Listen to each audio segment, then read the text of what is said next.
كلا إنها كلمة هو قائلها ومن ورائهم برزخ إلى يوم يبعثون۔ السلام علیکم ورحمۃ اللہ وبرکاتہ۔ بسم اللہ، الحمد للہ، والصلاة والسلام علی رسول اللہ وعلی آلہ وصحبہ ومن والا۔ کیسے ہیں آپ سب؟ میں امید کرتی ہوں کہ آپ سب اپنی ایمان اور صحت کی بہترین حالت میں ہوں گے۔ ہماری لاسٹ کلاس میں ہم نے بات کی تھی سکرات الموت اور غمرات الموت کی۔ پھر ہم نے قرآن اور سنت کی روشنی میں اسے سمجھا اور انسانی ایکسپیرینس بھی دیکھے۔ آج ہم سکرات الموت اور فتنۃ القبر کے بارے میں تفصیل سے جاننے کی کوشش کریں گے انشاءاللہ۔ تو دیکھیے، کتاب و طبقات ابن سعد میں ایک مشہور بیان کیا گیا ہے۔ یہ ایک کلاسیکل کتاب ہے جس کا نام ہے طبقات ابن سعد۔ یہ یاد رکھیے کہ ہمارے جو مفسرین ہیں، ہمارے جو علماء ہیں، ان کے ہمیں نام، یہ کون سے جنریشن میں آتے ہیں، یہ ہمیں پتہ ہونا بہت ضروری ہے۔ تو ہم جو یہ واقعہ آج سنیں گے یہ طبقات ابن سعد کا ہے۔ ابن سعد کا انتقال جو ہے وہ 240 یعنی 240 ہجری میں ہوا تھا۔ یہ امام البخاری سے بھی پہلے کے ہے۔ طبقات کا مطلب ہوتا ہے درجے، جیسے درجے ہوتے ہیں صحابی، پھر ان کے بعد کی جنریشن جو ہے تابعون، پھر ان کے بعد ہے تابعون۔ اس کے الگ الگ درجات ہے، تو طبقات کا مطلب ہوتا ہے درجے۔ تو یہ کتاب ہے تاریخ کے بارے میں ان مشہور لوگوں کی جو حضور صلی اللہ علیہ وسلم کے بس 200 سال بعد لکھی گئی تھی، اور اس میں ہے سیرت یعنی بایوگرافیز صحابہ کی، تابعون کی، تبع تابعون کی، اور اس وقت کے مشہور علماء کی۔ اور اس میں ایک دلچسپ بیان ہے عمر ابن عاص کا، جو ہمارے ٹاپک سے تعلق رکھتے ہیں۔ تو کون ہے عمر ابن عاص؟ یہ ہے والد عبداللہ ابن عمر ابن عاص کے، جو مشہور صحابی تھے، ان کے والد ہے یہ۔ اور کیا لقب ہے عمر کا؟ عمر جو ہے انہوں نے مصر فتح کیا تھا، یہ جو ہے ایجپٹ کے کانکرر تھے۔ یہ ہے ایک مشہور صحابہ، اور یہ آخری صحابہ میں سے ہے جنہوں نے ہجرت کی تھی۔ حضور صلی اللہ علیہ وسلم کے ساتھ جن صحابہ نے ہجرت کی تھی، تو عمر ابن عاص ان میں سے آخری بیچ میں آتے ہیں۔ جو صحابہ جنہوں نے ہجرت کی، ان کے آخری بیچ میں یہ آتے ہیں۔ یہ اس وقت کے مشہور سیاست دان بھی تھے، یعنی مشہور پولیٹیشین تھے۔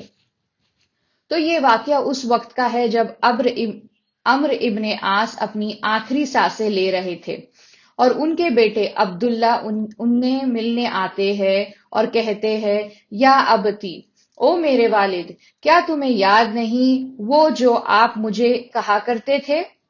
عجب لمن نذبن نہل موت، عجب لمن نذبن نہل موت۔ اس کے معنی ہیں، میں یہ ہمیشہ سوچا کرتا تھا کہ جب کوئی مرنے والا ہوتا ہے تو وہ اپنے آس پاس کے لوگوں کو موت کی تفسیر کیوں نہیں دیتا ہے؟ تو اے میرے والد، کیا تم ہمارے لیے موت کو بیان کر سکتے ہو؟ آپ سمجھ رہے ہیں یہ کیا ہو رہا ہے نا؟ دیکھیے، عبداللہ جو ہے یہ عمر ابن عاص کے بیٹے ہیں۔ عبداللہ کہہ رہے ہیں کہ یا میرے والد، اب آپ اسی گھڑی میں ہیں جب موت آنے والی ہے، تو آپ موت کو ہمارے لیے بیان کیجئے۔ اس پر عمر ابن عاص فرماتے ہیں، یا بنی الموت اجل من یوسف، اے میرے بیٹے، موت ایک بہت بڑی چیز ہے، میں اسے بیان نہیں کر سکتا۔ دیکھیے، عمر اس وقت مرنے والے ہیں، ان کی موت قریب ہے، وہ ابھی ہوش مند ہے، وہ ابھی سکرات الموت میں ہے، اور ان کا بیٹا یہ سوال ان سے کر رہا ہے کہ اے میرے والد، مجھے بتائیے کیا آپ کو کیسے محسوس ہو رہا ہے؟ اس پر عمر کہتے ہیں، یہ اجل ہے، یعنی بہت بڑی چیز ہے، لیکن میں کچھ بتاتا ہوں کہ مجھے کیسے محسوس ہو رہا ہے۔ میں پوری چیز نہیں بتا سکتا، لیکن میں تمہیں کچھ بتاتا ہوں کہ مجھے کیسے محسوس ہو رہا ہے۔ مجھے ایسے محسوس ہو رہا ہے جیسے میرے سینے پہ ایک پہاڑ کا وزن آیا ہو، ردوا پہاڑ کا وزن۔ ردوا یہ پہاڑ ہے مدینہ اور یمبور کے بیچ میں، یہ سب سے بڑا پہاڑ ہے، احد پہاڑ سے بھی بڑا۔ کسی نے اگر احد پہاڑ کو دیکھا ہوگا تو آپ نے دیکھا ہوگا کہ وہ ایک پہاڑ نہیں ہے، وہ ایک بولتے ہیں نا ماؤنٹین رینج ہے، جیسے پہاڑوں کا پورا ایک مجموعہ ہے، اسے احد کہتے ہیں۔ تو احد پہاڑ سے بڑا جو پہاڑ ہے وہ ہے ردوا پہاڑ، اور میرے حلق میں جیسے سوئی چبھ رہی ہو۔ تو باہر سے پہاڑ جیسا وزن ہے اور اندر سے چبھنے والا دباؤ ہے، اور مجھے ایسے لگ رہا ہے جیسے میرے روح کو کہا جا رہا ہے کہ سوئی کے سوراخ میں سے باہر نکلو، میرے روح کو اس سوئی کے نوک سے باہر نکلنا ہے۔ سبحان اللہ۔ دیکھیں، اس سے ہمیں پتا چلتا ہے کہ موت جو ہے اس میں سکرات، اور سکرات کتنی جو ہے وہ خطرناک چیز ہے، کتنی بھاری چیز ہوتی ہے، اس واقعے سے یہ واضح ہوتا ہے۔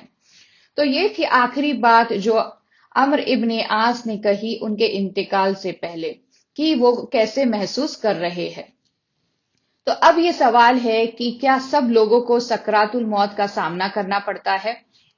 اللہ عالم، اللہ سبحانہ وتعالیٰ ہی اس کے بارے میں جانتے ہیں، لیکن اکثریت جیسے میجورٹی علماء جو ہے وہ ان کا یہ ماننا ہے کہ ہاں سب کو سکرات الموت سے گزرنا ہے۔ اور یہ ہمیں کیسے پتا چلتا ہے؟ قرآن سے۔ گمرات الموت اور سکرات الموت یہ لفظ آئے ہیں کہ موت میں ہمیشہ سکرات موجود ہے۔ یہ ہم نے ہماری پچھلی کلاس میں دیکھا تھا قرآن کے آیت کے ذریعے سے، کہ کہاں ہمیں اللہ سبحانہ تعالیٰ بتاتے ہیں کہ گمرات الموت اور سکرات الموت کے لفظ ہیں۔ اور ہمارے پیارے نبی حضور محمد رسول صلی اللہ علیہ وسلم نے کہا، الا ان للموت سکرات، بے شک موت کے ساتھ سکرات ہے۔ تو عمومی قرآن اور سنت سے ہمیں یہ پتا چلتا ہے کہ سب مومن اور کافر، متقی اور فاجر، سب کو سکرات الموت آئیں گی۔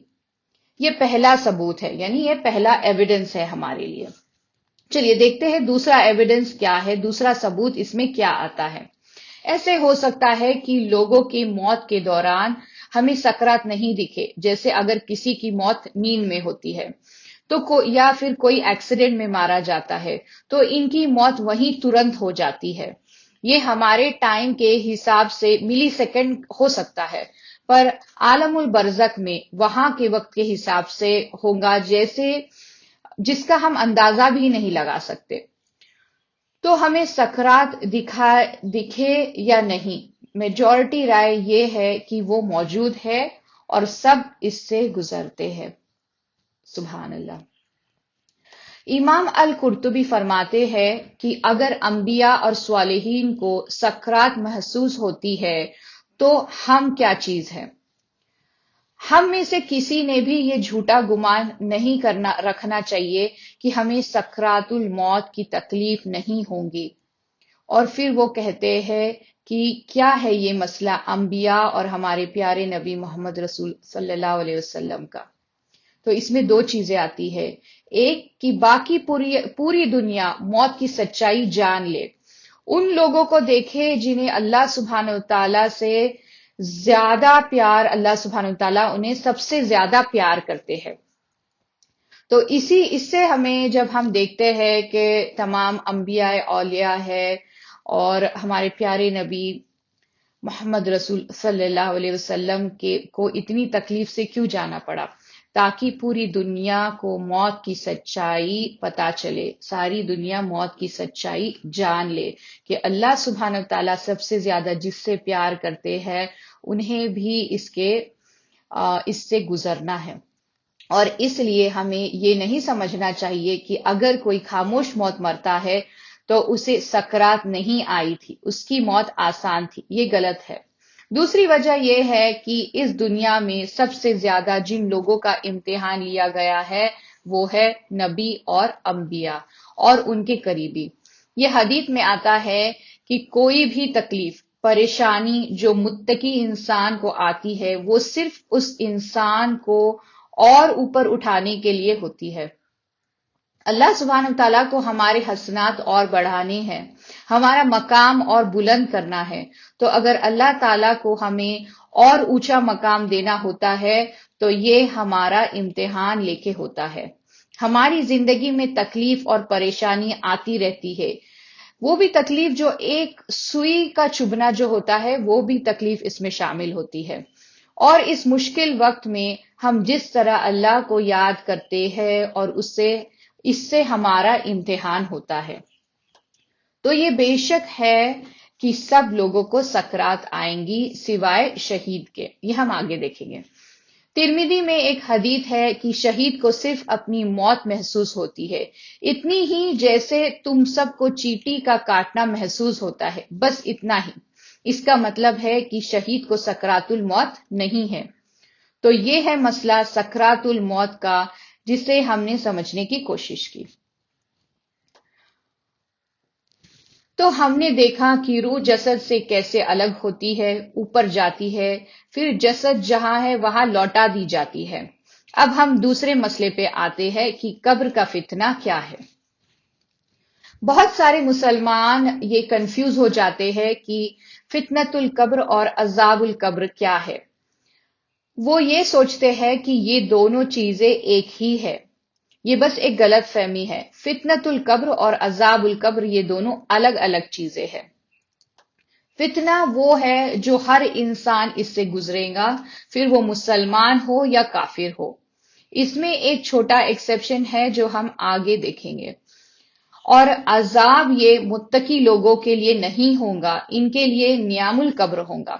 فتنہ یہ پہلا قدم ہے اور اس کے بعد ہوگا نعیم ہوگا یا پھر عذاب ہوگا.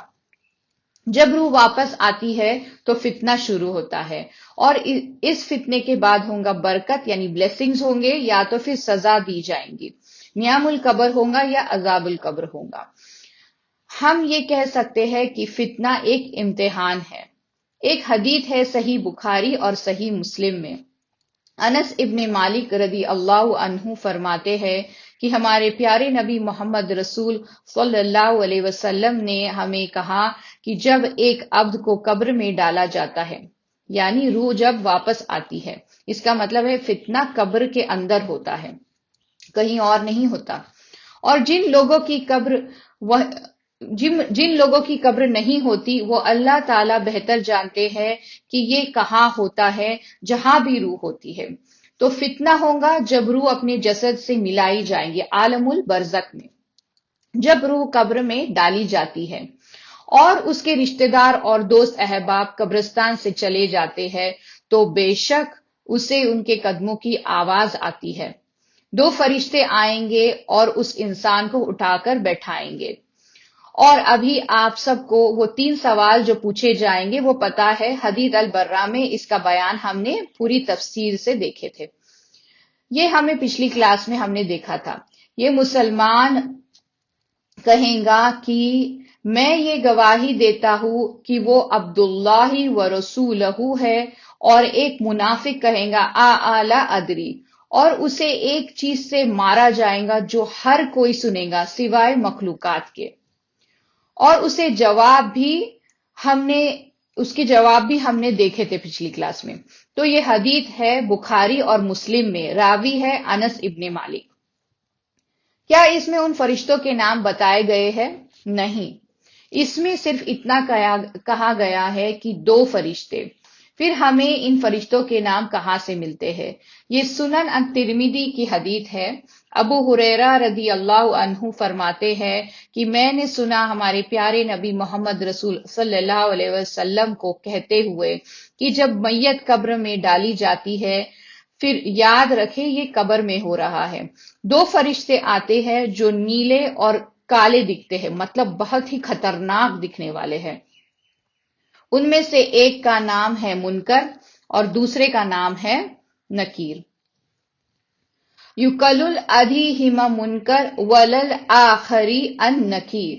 اور یہ 2 فرشتے روح سے سوال کریں گے اور روح جواب دیں گی. اور پھر متقی انسان کہے گا یا اللہ لے آؤ آخرت کا دن جلدی، کیونکہ اسے جنت میں اس کی جگہ دکھائی جائے گی. اور جو خطاگار گنہگار ہے وہ کہے گا کہ نہیں مت لانا آخرت کا دن۔ تو یہ مسئلہ منکر اور نکیر کا ہے، یہ اس ترمذی کی حدیث سے ہمیں ملتا ہے۔ تو فتنۃ القبر کیا ہے؟ یہ ہے وہ 3 سوال جو منکر اور نکیر ہم سب سے پوچھیں گے۔ یہ ہے فتنہ، جو متقی لوگ بھی اس فتنے سے گزریں گے اور وہ یہ پاس کر لیں گے۔ اب اگلا سوال یہ ہے کہ کیا سب کے سب لوگوں کو فتنہ ہوگا؟ نہیں، اللہ سبحانہ وتعالیٰ کچھ لوگوں کو اس سے بچائیں گے۔ یہ کون لوگ ہیں؟ دیکھیے چلے ہم اس کا یہ لیتے ہیں، ڈیٹیل میں جاتے ہیں کہ یہ کون لوگ ہوں گے جنہیں قبر کا فتنہ نہیں ہوگا۔ پہلے آتے ہیں شہید۔ ایک انسان نے حضور صلی اللہ علیہ وسلم سے پوچھا کہ یا رسول اللہ صلی اللہ علیہ وسلم، ایسے کیوں ہے کہ شہید کو فتنۃ القبر نہیں ہے؟ یہ سوال بتاتا ہے کہ صحابہ سے واضح ہے کہ فتنۃ القبر ہے، اسی لیے انہوں نے یہ سوال کیا۔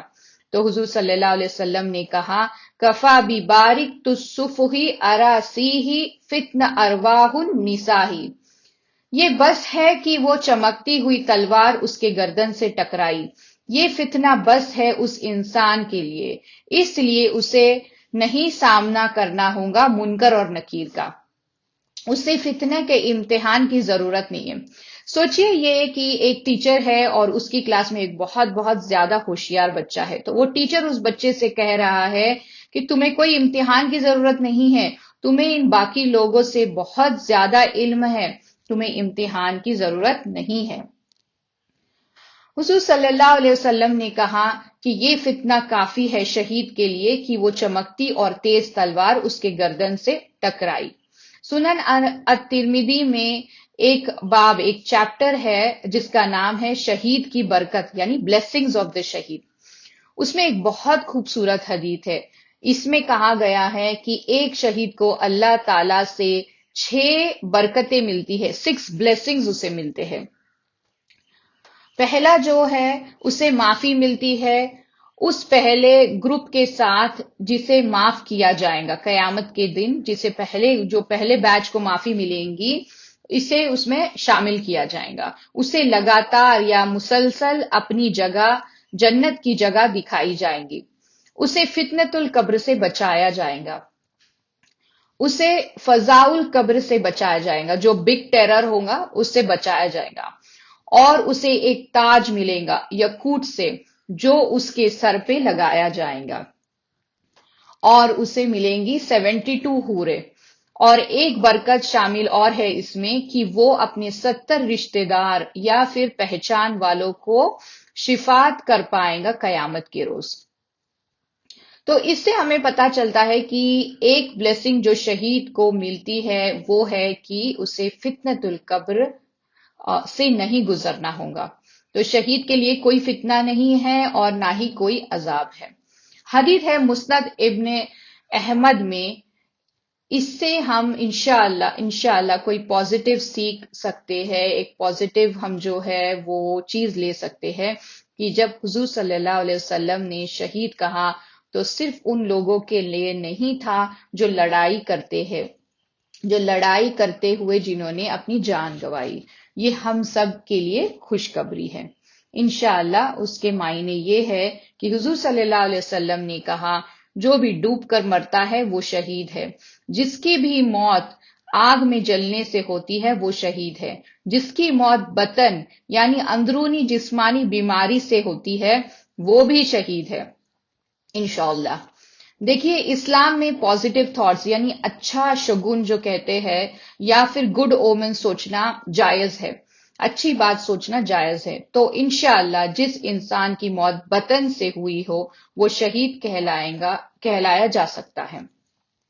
2 صحابہ کا واقعہ ہے، ایک آدمی کی موت ہوئی اور اس کی موت بطن سے ہوئی تھی، کوئی پیٹ کی بیماری سے اسے ہوئی تھی، بطن مطلب جو ہے یہ پیٹ کی جو بیماریاں ہوتی ہیں الگ الگ اسے بطن کہتے تھے۔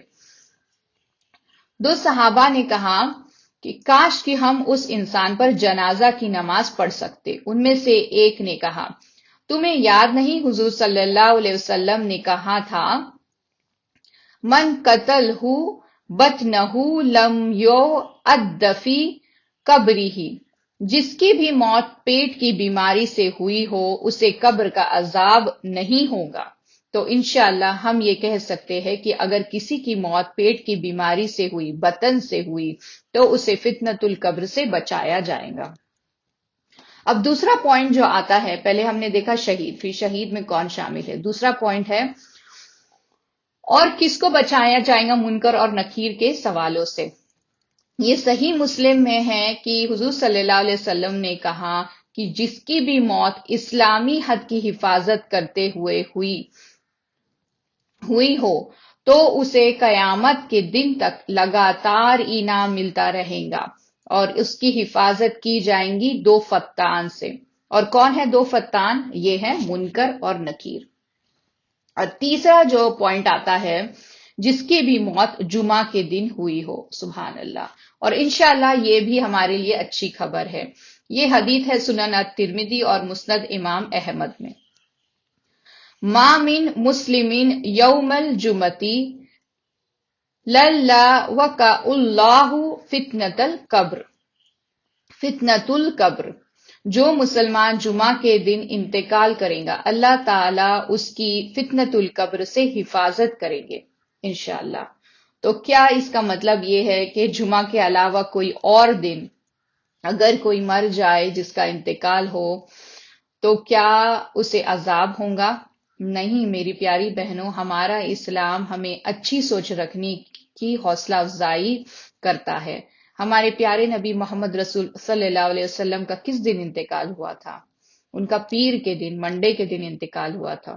تو ہمیں ہمیشہ اچھی سوچ رکھنی چاہیے۔ تو اگر کوئی جمعہ کے دن انتقال کر جاتا ہے تو انشاءاللہ یہ ایک اچھی نشانی ہے کہ وہ فتنۃ القبر سے بچایا جائے گا۔ یہ ہے 3 لوگ جن کی فتنۃ القبر سے حفاظت ہوگی۔ ہمارے پیارے نبی محمد رسول صلی اللہ علیہ وسلم باقیدگی سے ریگولرلی جو ہے فتنۃ القبر سے اللہ تعالیٰ کی پناہ مانگتے تھے۔ تو ہم سب نے بھی یہ کرنا چاہیے، ہم سب نے بھی اللہ تعالیٰ سے یہ دعا کرنی چاہیے کہ ہم سب کو فتنۃ القبر کے امتحان سے بچائے اور ہمیں اس میں پاس کرے، اللہم آمین۔ ہم اس دنیا کے امتحان کے لیے اللہ تعالیٰ سے کیسے گڑ گڑا کر دعا کرتے ہیں نا، تو اس قبر کے امتحان کے لیے کیوں نہ دعا کرے۔ یاد کیجئے کب آپ سب نے آخری بار یا کبھی بھی اللہ تعالیٰ سے دعا کی اس کے لیے۔ مسلسلاً ہم نے روز دعا کرنی چاہیے فتنۃ القبر سے بچنے کے لیے۔ عائشہ رضی اللہ تعالی عنہا فرماتی ہے کہ ہمارے پیارے نبی محمد رسول صلی اللہ علیہ وسلم مسلسلاً یہ دعا کرتے تھے کہ اللہم انی اعوذ بک من فتنۃ النار وعذاب النار وفتنۃ القبر وعذاب القبر۔ فتنۃ القبر ہے منکر اور نکیر کے سوال، اور عذاب القبر ہے فتنے کے بعد کی سزا۔ اور پھر ہمارے پیارے نبی محمد رسول صلی اللہ علیہ وسلم نے کہا، اور میں پناہ چاہتا ہوں برائی سے، مالدار ہونے کے اور غریب ہونے کی برائی سے۔ سبحان اللہ، دیکھیے ہمارے پیارے نبی بہت پیسہ ہونے سے بھی اللہ سبحانہ تعالیٰ کی پناہ چاہتے تھے کہ جتنا زیادہ پیسہ ہوتا ہے اتنا زیادہ آپ کا جو ہے وہ حساب ہوگا، اتنی زیادہ ذمہ داری آپ پر آتی ہے۔ اور بہت ہی غریب ہونے سے بھی بچنے کی دعا کی تھی۔ یہ دونوں جو ہے یہ فتنہ کے طرف لے کے جاتے ہیں، اسی لیے زیادہ مالدار ہونا اور غریب ہونے کی برائی سے ہمارے پیارے نبی نے اللہ سبحانہ وتعالیٰ کی پناہ چاہی تھی۔ اور میں پناہ چاہتا ہوں یا اللہ آپ کی دجال سے، یا اللہ میرے گناہوں کو بخش دو برف اور پانی سے، یا اللہ پاک کر دو مجھے میرے برے کاموں سے جیسے سفید کپڑے کو صاف کیا ہو کوئی بھی داغ سے، یا اللہ مجھے اور میرے گناہوں میں مشرق اور مغرب جیسی دوری پیدا کر دو، یا اللہ میں پناہ چاہتا ہوں آپ کی آلسی پن سے اور بڑھاپے سے، گناہ کرنے سے اور قرض میں رہنے سے۔ یہ ایک بہت بڑی حدیث ہے، ہم نے اسے مختصر اس کے معنی پڑھے ابھی۔ اس میں حضور صلی اللہ علیہ وسلم پناہ مانگتے ہیں فتنۃ النار سے اور عذاب النار سے، اور فتنۃ القبر سے اور عذاب القبر سے۔ اسی حدیث میں ہے وہ دعا جو ہم مانگتے ہیں جب کسی کی موت ہوتی ہے۔ یہ صحیح بخاری کی حدیث ہے، اس میں حضور صلی اللہ علیہ وسلم مسلسلاً پناہ مانگتے ہیں فتنۃ النار سے اور عذاب النار سے، اور فتنۃ القبر سے اور عذاب القبر سے۔